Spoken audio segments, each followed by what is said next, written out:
Pro Boxing Fans here with Johnny Nelson. Johnny, big weigh-in, massive crowd. Talk to me about that, man. A lot of people said that Kell Brook would have made it. He might even come in a couple of pounds, pay a fine, whatever. What he did. Look what he did. What he did.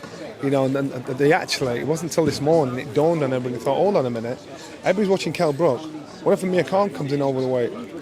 You know, we're looking in the wrong direction. Look over his shoulder. But both fighters were professional enough to come in inside the weight.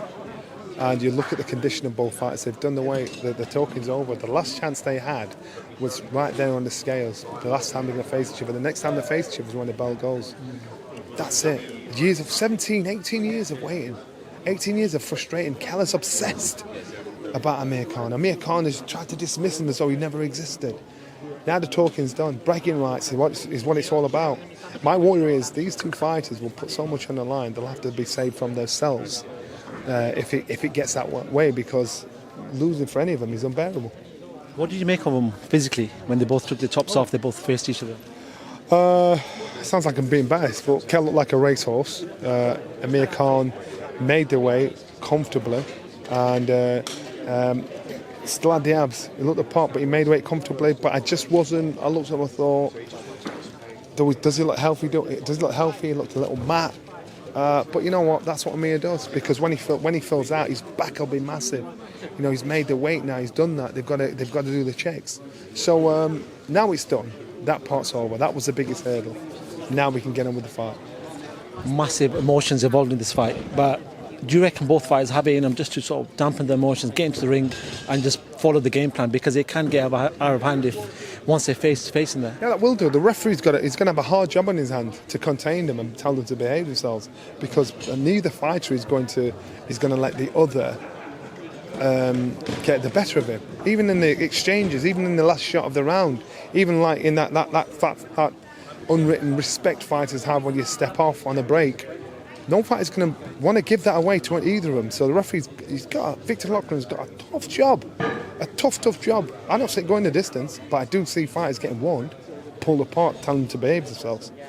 A fight like this, I spoke to a few guys, a few of the Talk Sport guys, and they cover football a lot. So I said, when there's a big fight or derby game, generally form gets thrown out the window. It's that one big game that happens. Mm-hmm. Same thing with this, you reckon? Yes, without a doubt. Look, you look at Amir's career. Amir's career, he's made a name for himself in America. He's boxed the names. He's done there and done that. You know, and so you'd look and think, yeah, it's got to be Amir. But then you look at Kell, and you look at what he's done, what he's achieved. These two have never crossed paths, so we've never been able to get him in the ring together and assess him. You hear rumours about sparring yesteryear, but you've just got to make an assessment. It's a case of what fighter has what left when they get in the ring. And I asked Dominic, you know, when he got back from training camp, I said, what do you think, Dom? He said he's done everything asked of him in training. You know, I'm happy with it. We won't know until the bell goes how much he's got left. And that's an honest answer. Actually, I just did want to ask you, because you've known Kell, you've been around the Winklebank gym, the Ingle gym. Amir came out with something in that press conference yesterday where Kell said a racial remark. Yeah. You know the team, you know Kell. Can you tell us what Kell's like and whether he meant it in the way that Amir sort of said it? I'm disappointed with that accusation from Amir, because for people of colour, when you are really racially abused, that waters down their accusations, whoever's done it. Amir was trying to stir up a hornet's nest to say, are you racist? And Kell said, you know, I said that because your chin's fragile like a popping up. That's what I mean, and you know that. You know, and I thought, Amir, you know what? That's naughty, man, because if you're trying to drum up that kind of racial tension and trying to jump on that bandwagon, that's ridiculous. Don't make out as though you're a good boy, because I've seen things you said on social media. So you think, well, are you homophobic? What are you trying to say? Because Amir said stuff as well, and he said it many times before. So I thought, you know what? Don't play that game. That's ridiculous. That's beyond boxing. You know, there's a serious situation here, and it could easily have backfired. Fortunate for Amir, Kell's wasn't sharp enough to put the spotlight on him and say, what? Is these your opinions as well? But he didn't do that.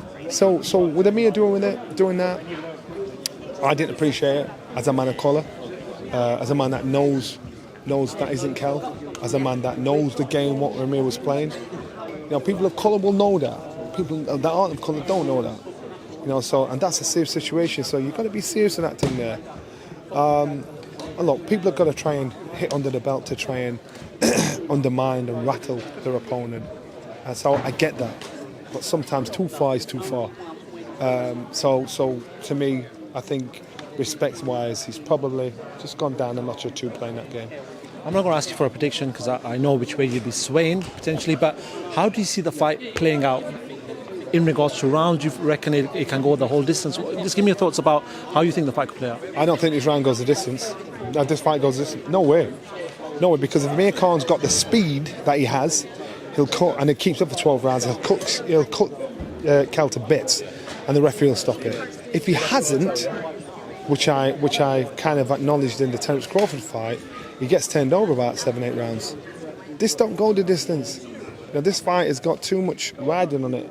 Emotion, frustration, dislike, bragging rights for these guys to play tiddlywinks.